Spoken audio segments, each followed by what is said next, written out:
Balik lagi bersama gue Mike di channel Drama Film. Kalian pasti udah lama nih nungguin film-film terbaru tentang Asia. Karena sebelumnya gue sempat lama nggak upload karena ada beberapa acara nih. Nah, semoga kalian tetap setia sama channel ini. Kali ini gue akan ceritakan film yang berjudul Kinsaenas Katapusan yang dirilis pada tahun 2022. Wow, filmnya baru ya. Film ini menceritakan tentang seorang bos perusahaan yang senang mencicipi apem para karyawannya sendiri. Bahkan di satu hari nih, ia mendapatkan tawaran apem bom dari teman anaknya sendiri. Masih SMA loh guys. Bagaimana keseruan dari cerita bos ini dalam mencicipi apem berbagai rasa? Sebelum masuk, kalian wajib banget pencet tombol subscribe dan nyalakan tombol notifikasinya, karena gue akan masuk ke dalam ceritanya. Tanpa lama-lama lagi, gue Mike langsung aja ke videonya. Let's go!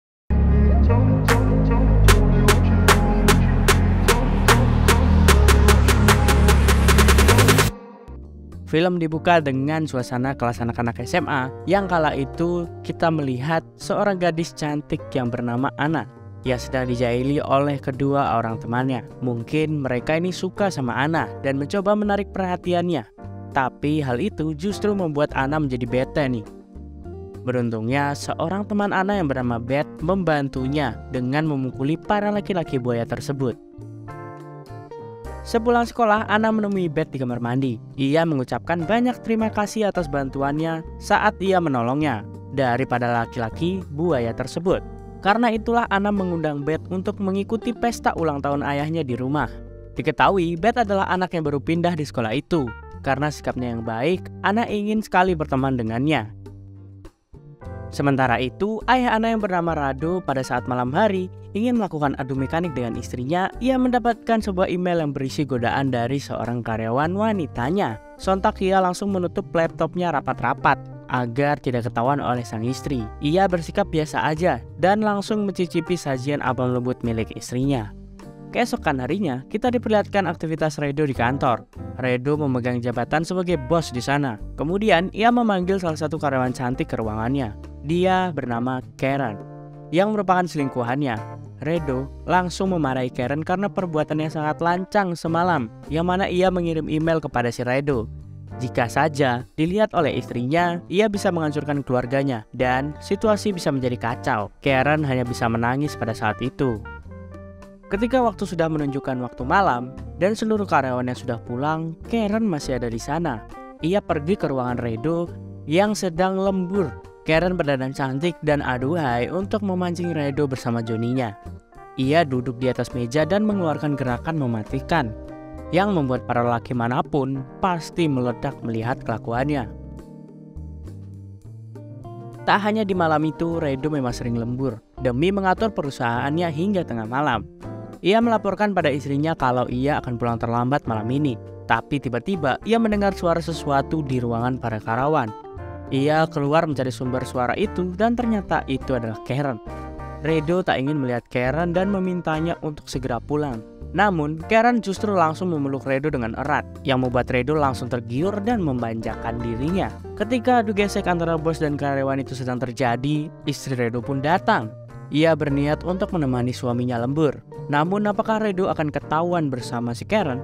Beruntungnya, ketika istri sampai di ruangan itu, ia sudah selesai beradu gesek dengan si Karen. Ia berlagak akan segera pulang, dan saat itu kebetulan sekali ia berpapasan dengan istrinya.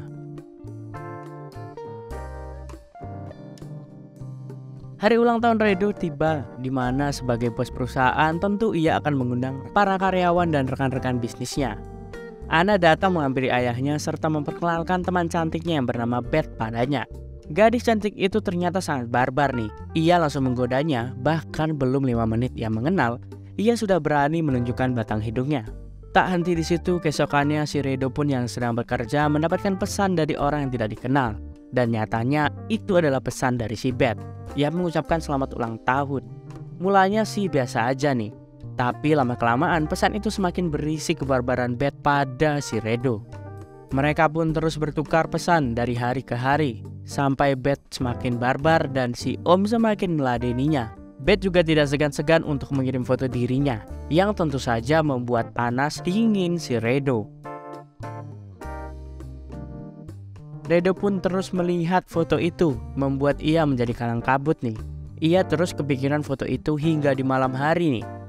Dan malam harinya ketika ia akan melampiaskan perasaannya tersebut, ia pun langsung melampiaskan pada Apam sang istri. Setelah kiriman foto, keesokan harinya, Beth mengajak Redo untuk fit call di tengah jalan. Buset, di tengah jalan tuh, si Redo sibuk menyetir dan Beth sibuk memamerkan semangka dan apamnya pada si Om tersebut. Hal tersebut membuat si Om mengeluarkan susu kental manisnya sendirian. Beth dengan segala keindahan aset yang dimilikinya plus kebarbaran tingkah lakunya sekelas gadis SMA tidak berhenti hanya melakukan fit call saja. Bahkan ketika Beth sekolah dan pada jam pelajaran, ia beralasan ke kamar mandi karena sedang sakit perut nih. Padahal di dalam kamar mandi ia melakukan fit call enak lagi bersama si Redo. Begitulah hari-hari Beth, bukannya fokus belajar, ia malah fokus membahagiakan si Om bersama Johnny-nya.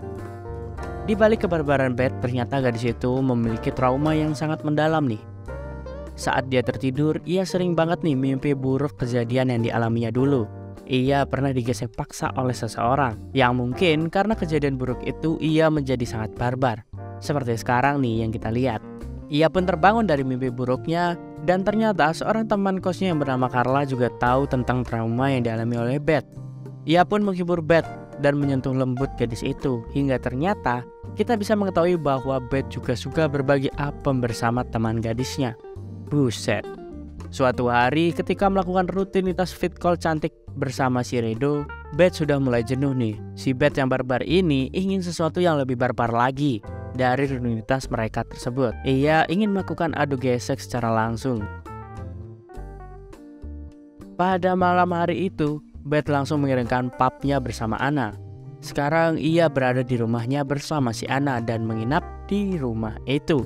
Redo tidak menuruti keinginan si Beth karena kalau sampai mereka ketahuan beradu gesek di rumah itu akan menjadi sangat bahaya. Dan singkat cerita, Rado pun pulang tengah malam. Ia sedang mengambil minum di dapur. Dan ia sangat terkejut karena sosok Beth memakai baju tidur yang sangat gemas. Beth menanyakan tawaran yang tadi ia inginkan. Si Redo selalu bilang ia tidak mau karena sangat berbahaya jika itu sampai terjadi di rumahnya. Beth langsung memberikan ancaman kepada si Redo. Jika Redo tidak mau mencicipi apel lezatnya, maka seluruh bukti fit call mereka akan diperluas dan disebar melalui media sosial, yang mana membuat kehidupan Redo akan menjadi hancur. Karena mendapatkan ancaman tersebut, Redo berjanji mengajak gadis SMA cantik dan barbar ini untuk beradu gesek. Tapi bukan malam ini, Redo meminta besok malam saja. Kita langsung ke malam hari. Terlihat Redo sudah berada di kamar sebuah hotel. Ia menunggu kedatangan Beth bersama apem lembutnya tersebut. Tentu ketika Beth sudah datang, tanpa banyak bicara, Redo pun langsung menyantap hidangan apem miliknya. Mereka tidak berhenti sampai di malam itu saja. Mereka pernah kewalahan untuk terus melakukan perpusrengan duniawi tersebut. Redo bahkan sampai hampir menyerah karena kebarbaran gadis tersebut. Sampai-sampai ia pernah melakukan adu gesek di mobil, di kamar mandi, dan tempat-tempat lainnya yang memungkinkan mereka melakukan pentas budaya tersebut. Namun kebiasaan itu ternyata berubah menjadi sebuah masalah dan bencana nih. Di akhir pekan, ketika Rado sedang berjalan-jalan bersama istrinya, ia tiba-tiba mendapati pesan dari Beth yang sudah sangat basah. Beth ingin segera dicicipi apemnya. Ia juga mengancam kalau Redo tidak mencicipi apemnya, maka Anna atau anaknya akan mengalami kejadian mengerikan. Mengetahui anaknya dalam bahaya, Redo pun langsung pergi meninggalkan sang istri, yang mana ia beralasan ada kerjaan mendadak dan butuh tindakan cepat. Ia langsung menuju ke tempat di mana Beth berada, tapi Anna udah pulang dan tidak ada di sana. Yang ada justru gadis lain atau si Carla, teman satu kosan si Beth, yang sudah siap dengan dandanan yang sangat aduhai. Ia pun memberitahu kalau si Rado ini harus mencicipi apem lembut miliknya bersamaan dengan milik si Beth. Ternyata si Redo akan melakukan adu gesek bertiga. Kembali pada mereka yang sudah siap ingin melakukan pertandingan ini, Beth yang sudah gila, gadis itu memberikan sebuah minuman yang sudah ia berikan racun kepada Carla yang sedang asik menari bersama Johnny milik si Rado. Tak hanya itu, Beth bahkan langsung menghabisi nyawa Rado dengan pisau. Yang ternyata ia lakukan ini karena trauma berat yang dialaminya, di mana trauma itu meninggalkan luka psikologis yang mengganggu kesehatan akal dari si gadis barbar ini. Yang mana dahulu kala, Beth adalah gadis biasa layaknya gadis-gadis normal di luar sana. Semua berubah ketika ia mengalami kejadian yang tidak mengenakan tersebut dari seorang pria yang tidak bertanggung jawab. Kejadian itu terus menghantui seumur hidup dan membuat dirinya menjadi hancur, merusak akalnya dan perilaku lainnya, hingga membuatnya tak segan untuk menghabisi nyawa seseorang yang menurutnya sangat berharga bagi dirinya. Oke, sekian dulu cerita hari ini. Jangan lupa dipencet tombol like, komen, dan subscribe. Gue Mike pamit undur diri. Bye-bye.